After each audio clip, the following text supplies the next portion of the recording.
પાઠ 20મો અધ્યાય કલમ 17 થી 28।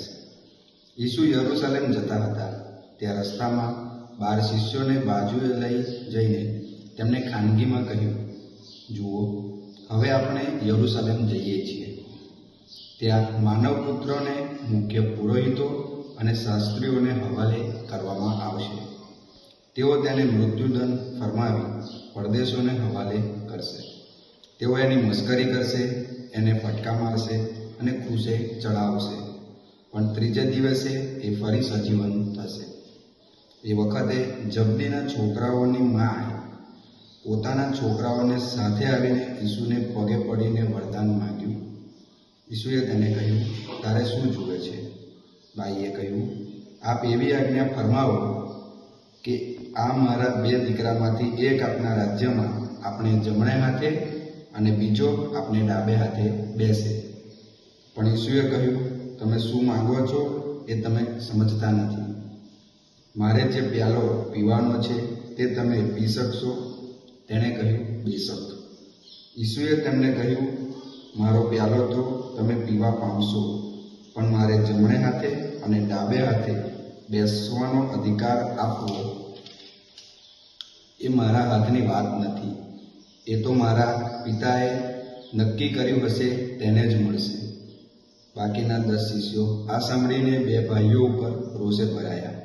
ત્યારે ઈસુએ તેમને બધાને પાસે બોલાવીને કહ્યું, તમે જાણો છો કે દુનિયાના રાજકર્તાઓ લોકો ઉપર દોર ચલાવે છે અને તેમના આગેવાનો તેમને દબાવે છે, પણ તમારામાં એવું ન થવું જોઈએ।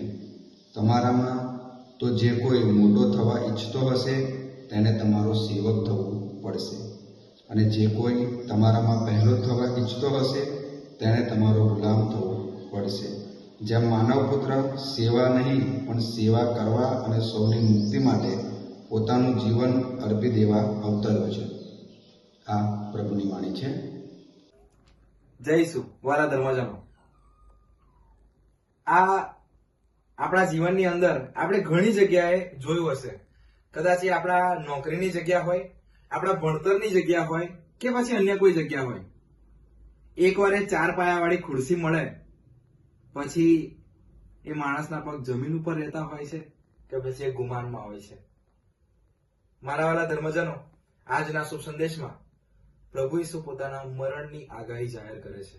એ કેવી રીતે મરણ પામવાના છે તે જાહેર કરે છે। A true leadership begins with sacrifice. સાચું નેતૃત્વ એ બલિદાનથી શરૂ થાય છે। આજે ઈસુ પોતાની કોઈ સત્તાની કે સિંહાસનની વાત નથી કરતા, પણ એ વાત કરે છે પોતાના મરણની, આપણા મુક્તિ માટેના મરણની વાત કરે છે। અને પાછળ આપણને ઉદાહરણ મળે છે। જબદીના છોકરાઓની માં તેમને આવીને કહે છે કે મારા બંને દીકરાઓને તમારી ડાબી અને જમણી બાજુમાં બેસાડજો ને। ત્યારે ઈસુ કોઈ સત્તાની વાત નથી કરતા, પણ ઈસુ કહે છે જે પ્યાલો હું પીઉં છું તે પી શકવાના છે।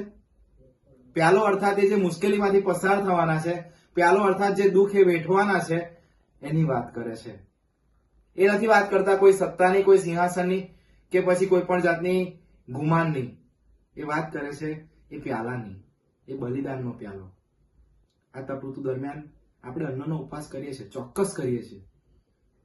શું આપણે એ બલિદાન આપવા તૈયાર છીએ ખરા પ્રભુના શુભ સંદેશ ખાતર? આપણે તૈયાર છીએ ખરા આપણા હૃદયને ખોલવા કે હા પ્રભુ તમે આવો, મારી કુટેવો છે હું કાઢી નાખીશ, ચોક્કસ તમારા માટે કાર્ય કરીશ। પ્રભુ ઈચ્છે છે કે આપણે એમના માટે કાર્ય કરીએ। જય ઈસુ।